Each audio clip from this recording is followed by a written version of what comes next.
Hello, good morning, my dear student. My name is Vishal Srivastava. I am an assistant teacher. आज हम लोग grammar का lecture number 4 clear करेंगे. Articles and it's type, मतलब articles कौन कौन से होते हैं, उसके टाइप्स क्या होते हैं. एक्चुअली इसमें रूल बहुत सारे हैं तो वीडियो थोड़ा सा बड़ा हो सकता है, लेकिन डेफिनेटली इसको देखने के बाद आपको किसी और वीडियो की ज़रूरत नहीं पड़ेगी. सो वीडियो को टिल लास्ट तक देखें प्लीज़. शुरुआत करते हैं टॉपिक की. The articles and it's type. Article कौन कौन से होते हैं, इसका यूज कहाँ होता है और ये कितने प्रकार का होता है. आज के इस वीडियो में लगभग वो सारी चीज़ें क्लियर होगी, आपको किसी और वीडियो को देखने की ज़रूरत नहीं पड़ेगी. First question, what is article. Article ही क्या होता है, हम लोग को ज़रूरत है पढ़ने की क्या. एक्चुअली आर्टिकल एक टाइप का वर्ड है. आर्टिकल है एक वर्ड है जो किसी नाउन के बारे में एक्सप्लेन करता है, जो किसी नाउन को बताता है, नाउन के बारे में बताता है, डिस्क्राइब करता है. That is called article. Definition सामने दी हुई है. नेक्स्ट, टाइप्स ऑफ आर्टिकल क्या होता है. देयर आर दो टाइप्स होते हैं आर्टिकल के. फर्स्ट होता है इनडेफिनिट आर्टिकल, सेकंड होता है डेफिनिट आर्टिकल. इनडेफिनिट आर्टिकल में दो आर्टिकल्स आते हैं, ए और एन. एंड डेफिनेट आर्टिकल में सिर्फ एक आर्टिकल आता है, द. इनडेफिनेट का मतलब जो चीज़ें इनडेफिनेट हो, मतलब अनिश्चित हो. डेफिनेट का मतलब जो चीज़ें निश्चित हो. इनडेफिनेट में जैसे इनडेफिनेट आर्टिकल में ए और एन दोनों को इनडेफिनेट आर्टिकल्स माना जाता है. और ये noun sentence contain a singular countable noun, और इसमें सिंगुलर काउंटेबल नाउन का यूज किया जाता है. And it is not definite, और ये डेफिनेट नहीं होता है. इसका एग्जांपल है a and an. A and an, a और एन दो ऐसे आर्टिकल्स हैं जो इनडेफिनेट आर्टिकल्स में आते हैं. हम लोग उसका यूज देख लेते हैं. एग्जाम्पल है दैट इज अ बुक. यहाँ बुक है, बुक के पहले ए लगा, बुक एक नाउन है, यहाँ ए बुक के बारे में बता रहा है कि एक बुक है, यहाँ आर्टिकल ए का प्रयोग हुआ है. ऐसे एग्जांपल एन आर्टिस्ट, यहाँ पर भी इज एन आर्टिस्ट, आर्टिस्ट लिखा हुआ, एन लगा हुआ, इसका मतलब आर्टिस्ट के बारे में बात कर रहा है. ऐसे ही आप एन, यहाँ आप देख सकते हैं बहुत सारे एग्जांपल लिखे हुए हैं. शब्द में ए है. मैं एक्चुअली फोकस करना चाहता हूँ कि ये ए और एन लगा कैसे है. एग्जाम्पल तो आपको बहुत सारे मिल जाएंगे, बट मेरा कंसर्न ये है, मेरा एम ये है कि मैं आपको ये सिखा दूँ कि कैसे आप ए और एन और द का यूज करेंगे.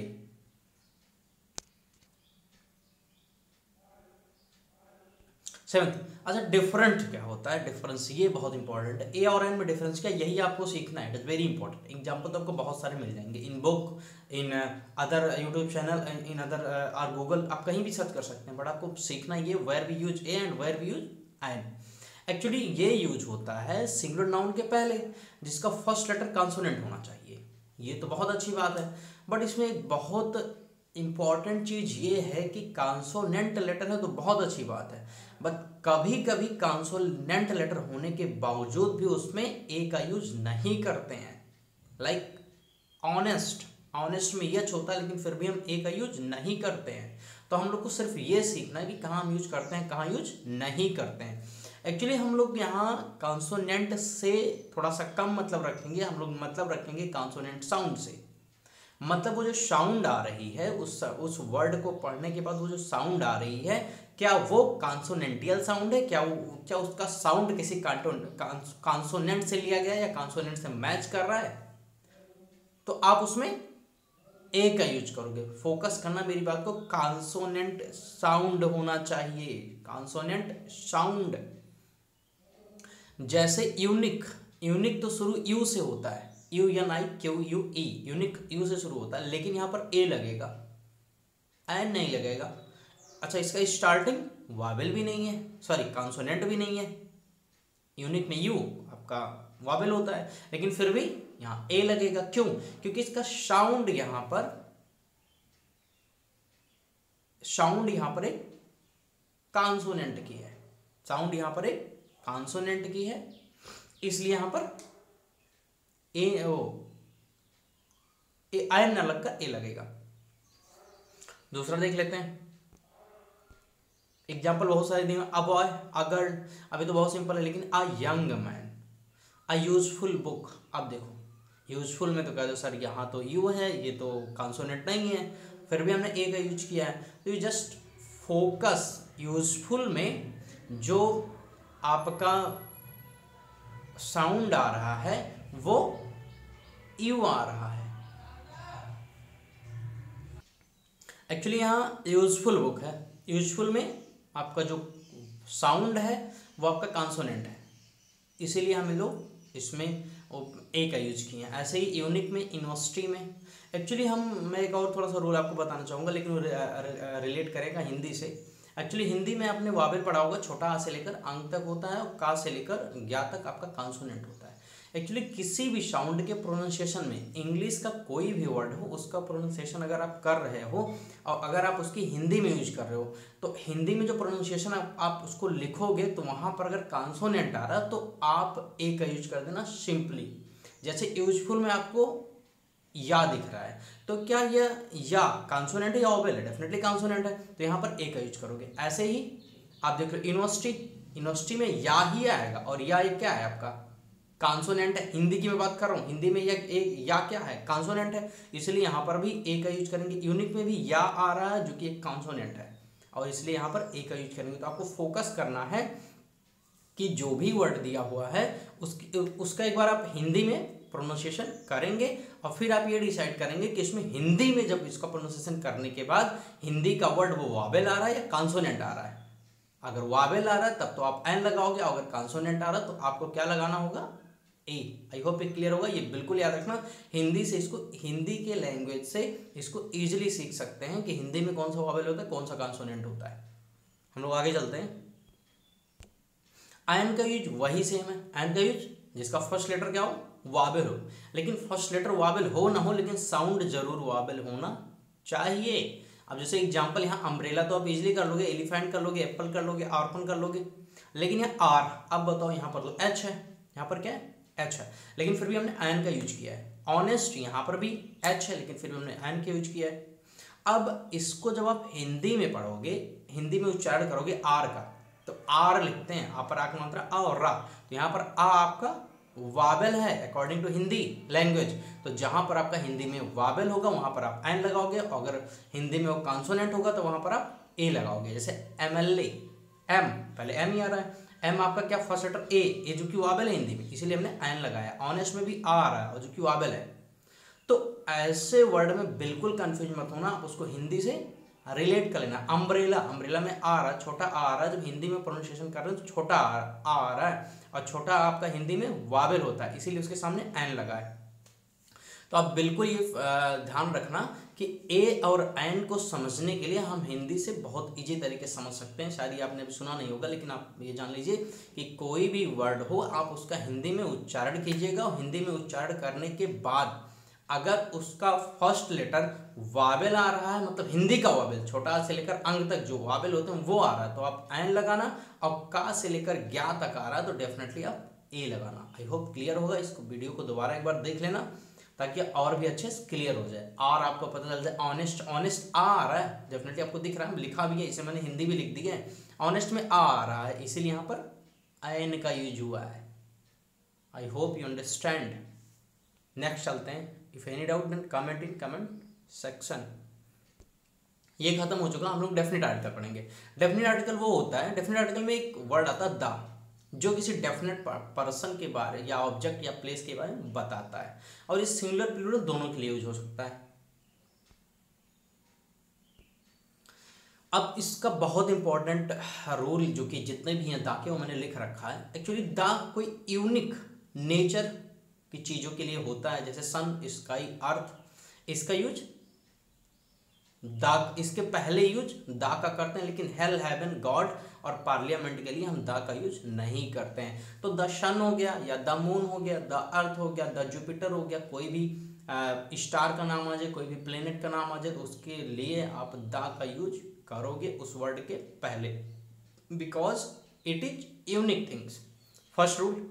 Second number rule, second number rule ये बताता है कि किसी, अगर हम डायरेक्शन की बात करेंगे तो डायरेक्शन के पहले भी हमें दा का यूज करना होता है। और अगर प्रीपोजिशन आता है तो उसके पहले प्रीपोजिशन आता है तो उस वर्ड के पहले हमें दा का यूज करना होता है। जैसे the sun rise in the east, तो इन यहाँ प्रीपोजिशन है, इसीलिए ईस्ट के पहले हमें दा का लगाना कंपलसरी है। आई होप सेकंड रूल भी क्लियर होगा। थर्ड रूल, किसी रिवर का नाम आ जाए, किसी ओशियन का नाम आ जाए, किसी सी का नाम आ जाए, किसी हिल का नाम आ जाए, किसी लेक का नाम आ जाए, किसी डैम का नाम आ जाए, किसी ट्रेन का नाम हो, किसी शिप का हो, किसी डेजर्ट का हो। रिवर का मतलब नदी हो गया, ओशियन का मतलब समुद्र हो गया, सीज का मतलब महासागर हो गया, हिल्स का मतलब पहाड़ हो गया, लेक्स का मतलब झील हो गया, डैम का मतलब झरना, डैम का मतलब बांध हो गया, ट्रेन का मतलब ट्रेन, शिप्स का मतलब पानी वाली जहाज, डेजर्ट का मतलब अरे रेगिस्तान। इन सब का नाम आ रहा है तो आप बिल्कुल अच्छे से इन वर्ड को याद कर लेना। अगर इसमें से कोई भी वर्ड जो इनमें से कोई भी है तो उसके पहले दा लगाओगे। जैसे यहाँ द शताब्दी एक्सप्रेस, ये ट्रेन का नाम है इसीलिए इसके पहले दा लगा है। द गंगा, गंगा एक नदी है इसीलिए इसके पहले दा लगा है। हिमालय, हिमालय एक हिल्स है इसीलिए उसके पहले दा लगा है। द भाखड़ा डैम, तो डैम है, डैम का मतलब बांध है तो इसके पहले भी दा लगा। सहारा डेजर्ट, क्योंकि वर्ल्ड की सबसे बड़ी डेजर्ट है इसलिए इसके पहले दा लगा है। अरेबियन सी, इसके पहले दा लगा है। इंडियन ओशियन, इसके पहले दा लगा है। ओशियन हो, हिल्स हो, लेक्स हो, अगर ये वर्ड्स आ रहे हैं तो उसके पहले आपका दा का होना कंपलसरी है, बिल्कुल याद कर लीजिएगा। रूल नंबर 4, दा का यूज किसी न्यूज़पेपर, मैगजीन या रिलीजियस बुक के भी पहले होता है। जैसे द गीता रिलीजियस बुक है, द बाइबल रिलीजियस बुक है, द इंडियन एक्सप्रेस न्यूज़पेपर है, द इंडिया टुडे न्यूज़पेपर है, या मैगजीन एक फोर्ब्स, द फोर्ब्स होता है, द फोर्ब्स एक मैगजीन है, द फोर्ब्स। और फिर द कुरान भी ले लेते हैं, कुरान एक हॉली बुक है उसके पहले भी दा का लगना कंपलसरी है। तो अगर कोई भी न्यूज़पेपर, मैगजीन या रिलीजियस बुक होगी, हॉली बुक होगी तो उसके पहले दा का लगाना कंपलसरी है। अगर कोई रूल नंबर 5, अगर कोई हिस्टोरिकल बिल्डिंग है या पब्लिक प्लेस है, रिलीजियस प्लेस है तो उसके पहले भी दा का लगना कंपलसरी है। जैसे ताजमहल, ये क्या है, मोनूमेंट बिल्डिंग है, हिस्टोरिकल बिल्डिंग है। द गोल्डन टेम्पल, ये भी क्या आपका एक रिलीजियस बिल्डिंग है। द जू, ये भी आपका जू एक का बिल्डिंग है जहाँ पर पब्लिक गैदरिंग होती है, पब्लिक प्लेस है। तो पब्लिक प्लेस, हिस्टोरिकल बिल्डिंग या रिलीजियस प्लेस होगा तो उसके पहले भी हमें दा का लगाना कंपलसरी होता है। I hope rule number 5 is clear. Rule number 6 पर मूव करते हैं हम लोग। रूल नंबर 6 ये कहता है कि जब भी किसी भी नाउन के होल क्लास की बात की जाए, उस जाति के सारे लोग, उस टाइप से सारे लोग आ जाए तो उसके पहले भी हम दा का यूज करते हैं। जैसे the dog is faithful animal, यहाँ सारे डॉग की बात हो रही है कि सारे डॉग फेथफुल एनिमल होते हैं, इसीलिए डॉग के पहले हमने दा लगाया है। रूल नंबर 6 भी क्लियर होगा। रूल नंबर 7, तो 6 में एक चीज़ और जान दीजिए कि कोई भी एनिमल आ जाए या कोई भी चीज आ जाए जो उसके जात की बात करें, मतलब उस क्लास के सारे लोगों की बात करें तो वहां पर भी आपका दा का लगाना मस्ट है। 7 नंबर, दा का यूज प्रॉपर नाउन के पहले होता है जो कि कॉमन नाउन की तरह यूज हुआ है।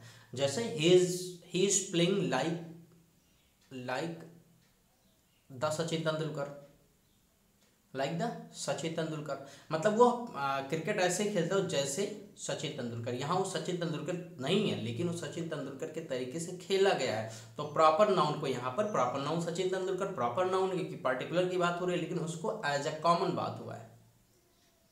जैसे example, he is the Rustam of Japan, वह जापान का रुस्तम है। रुस्तम है नहीं, रुस्तम के तरीके से है, यहाँ पर उससे कंपेयर किया जा रहा है, ना कि वो स्वयं है। रूल नंबर 8, दा का यूज किसी ऑर्गेनाइजेशन, वर्कशॉप के ऑर्गेनाइजेशन, फैक्ट्री, पार्टी, बैंक्स, इसके पहले भी होता है। जैसे आपने सुना होगा the state bank of India, the Congress party या द बीजेपी भी लिख सकते हैं, पार्टी के पहले, वर्कशॉप के पहले भी लगता है। नेक्स्ट, कोई हिस्टोरिकल इवेंट है जो कि जैसे the battle of Panipat, the battle of Buxar, the battle of Kannauj, the battle of Bilgram, the battle of Panipat second, और बहुत सारे से बैटल हैं। तो बैटल अगर कोई लड़ाई हुई होगी हिस्टोरिकल पीरियड में तो उसके पहले भी हमें दा का लगाना कंपलसरी होता है। रूल नंबर 9 भी क्लियर होगा। नेक्स्ट चलते हैं हम लोग। दा का यूज बड़े पोस्ट से पहले लगता है, जैसे the president, the prime minister, the director of board या द डायरेक्टर ऑफ कंपनी, इसके पहले भी दा लगता है जो एक हाई पोस्ट होती है उसके पहले।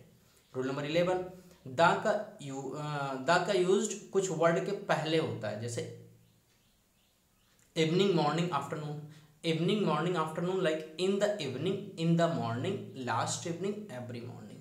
जैसे इन द इवनिंग होता है I will come in the evening, मैं इवनिंग में आऊँगा। I will come in the morning, morning में आऊँगा। और रूल नंबर 12 ये कहता है सुपरलेटिव डिग्री। एक्चुअली ये वर्ब का चैप्टर, सॉरी एडजेक्टिव में 3 डिग्री होती है। फर्स्ट आपका सिंपल होता है, फिर कंपैरेटिव होती है, फिर सुपरलेटिव होती है। तो सुपरलेटिव डिग्री जिस भी एडजेक्टिव का हम बनाएंगे उसके पहले दा का लगना कंपलसरी है। जैसे सिंपल ग्रेट होता है, फिर ग्रेटर होता है, फिर ग्रेटेस्ट होता है। तो ग्रेटेस्ट के पहले आपका दा का लगना कंपलसरी है।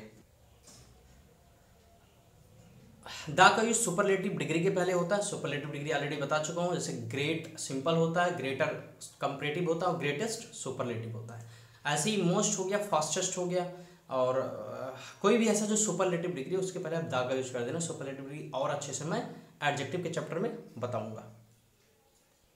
या ईएसटी वाले जितने भी वर्ड हैं वो सुपरलेटिव होते हैं, या मोस्ट जिसके पहले लगा होता है वो सुपरलेटिव होते हैं। तो किसी वर्ड के पहले मोस्ट लगा है तो सुपरलेटिव होगा, उसके पहले दा लगा दीजिएगा। और किसी वर्ड के लास्ट में ईएसटी आपको दिख रहा है तो भी आपका वो सुपरलेटिव होगा, उसके पहले भी आपको दा लगा देना होगा। Rule number 13, comparative degree. अगर देन का यूज ना हुआ हो तो हम वहाँ दा लगाते हैं, इफ देन का यूज ना हुआ हो। ये बहुत ईजी है। एग्जाम्पल आपके सामने, she is wiser than Suman, she is the wiser of the two. 14, the का use before the common noun which is already been mentioned in which already known like that. जैसे there was a fox, there was the fox was hungry. किसी fox पहले एक fox का use हुआ, उसके बाद उसी सेंटेंस में उसी के आगे बढ़ाया गया तो उसी के आगे उसमें हमें दा लगाना कंपलसरी होता है। 14 नंबर रूल है। 15, दा का यूज, एक मिनट,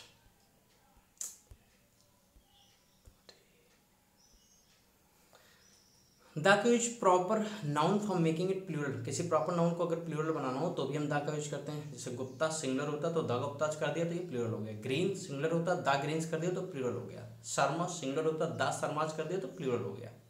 16, दा का यूज किसी एडजेक्टिव के पहले करते हैं जिसका which are used as a noun, जो कि नाउन के जैसा यूज हुआ है। रिच एडजेक्टिव होता है जो किसी नाउन को बताता है, रिच मैन, मैन नाउन, और रिच उसको क्वालिफाई कर रहा है तो रिच क्या हो गया आपका एडजेक्टिव है। लेकिन जब इसको हम एज अ नाउन यूज करेंगे तब उसके पहले दा का लगाना कंपलसरी है।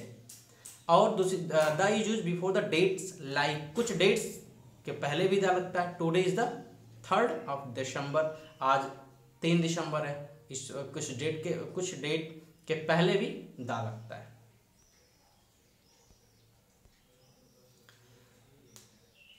देखो, दा is used before, after words, all and both. All and both के पहले, सॉरी आफ्टर बाद में लगता है, एंड होल एंड सेम के पहले लगता है। ऑल एंड बोथ के बाद में दा का यूज करेंगे, होल और सेम के पहले करेंगे। All the boys, both the girl, the whole classroom, the same T shirt. Clear होगा। 19 में कुछ स्पेसिफिक पार्टिकुलर चीज़ों की बात करेगा तो उसके पहले भी हम लोग दा का यूज करते हैं। That is the house, the girl standing in the first row, मतलब ये वही घर है और ये वही वह लड़की है जो फर्स्ट रो में खड़ी है। रूल नंबर 20, किसी कम्युनिटी की बात करेगा तो वहाँ पर भी आप दा का यूज करोगे। जैसे यहाँ द इंग्लिशमैन, द इंग्लिशमैन का मतलब ब्रिटेन में रहने वाले सारे लोगों की बात कर रहा है। द हिंदूज मतलब जो हिंदू सारे हैं उनकी बात कर रहा है। द फ्रेंच, फ्रांस में रहने वाले सारे लोगों की बात कर रहा है। एक लास्ट रूल है 21, कुछ कंट्रीज है जो यूनाइट होकर बनी है, मतलब कई छोटे छोटे देशों से मिलकर जो कंट्री बनी है उसके पहले भी आपका दा का लगना कंपलसरी है। जैसे the UK, the USA, the UAE, या द नीदरलैंड भी होता है। मतलब वो आपका वो कंट्री जो कई छोटे छोटे कंट्री से मिलकर बनी है तो उसके पहले भी दा का यूज करना कंपलसरी होता है। The United kingdom, the United state of America, the United Arab अमीरात, यूएसएसआर जो कि पहले सोवियत संघ होता था, रूस, उसके पहले भी दा का लगाना कंपलसरी होता है। तो दा के यहाँ पर मैंने 21 रूल बताए। इस और कोई रूल ही नहीं है, 21 ही है, टोटल 21 ही रूल है। अगर आपने इसको ध्यान कर लिया तो डेफिनेटली आपका आर्टिकल कभी भी गलत होने वाला नहीं है। इतना ही है। और दूसरी चीज़, फर्स्ट 10 रूल या फर्स्ट 5-6 रूल तो आपको हमेशा याद होना चाहिए, क्योंकि बेसिकली क्वेश्चन वहीं से बनता है। लेकिन एक्चुअली वीडियो में हमें सब बताना था, इसलिए हमने सारे रूल को इंक्लूड कर लिया है। ए और एन का आप हिंदी के वावेल और कॉन्सोनेंट से कंपेयर करके कर लोगे। द में मिनिमम 10 रूल तो आप अच्छे से याद कर लेना। बाकी जो इम्पोर्टेंट, वैसे इम्पोर्टेंट तो सब हैं, अगर आप सबको सब पता है तो आप कहीं भी जाएंगे तो आपकी जो इम्प्रेशन होगी वो बिल्कुल अलग होगा, सबसे अलग होगा। अगर कोई डाउट होता तो डेफिनेटली आप कमेंट कर सकते हैं कमेंट सेक्शन में। तो सब्सक्राइब करें विशाल स्टडी रूम, और हमें फॉलो करें ट्विटर, फेसबुक, इंस्टाग्राम पर। स्टोरी देखें, वहाँ पर मैं स्टोरी में नए नए क्वेश्चन आगे डालूंगा, अभी तो नहीं डाल रहा हूँ लेकिन डेफिनेटली डालूंगा। चैनल को सब्सक्राइब करें और अपने दोस्तों के पास शेयर करें, जिससे उनकी पढ़ाई रुकने ना पाए। और अगर कोई डाउट होता है टॉपिक से रिलेटेड तो प्लीज़ आप कमेंट करें कमेंट सेक्शन में, और इसको जितना हो सके उतना शेयर करें। Thank you. This is Vishal Shrivastava signing of.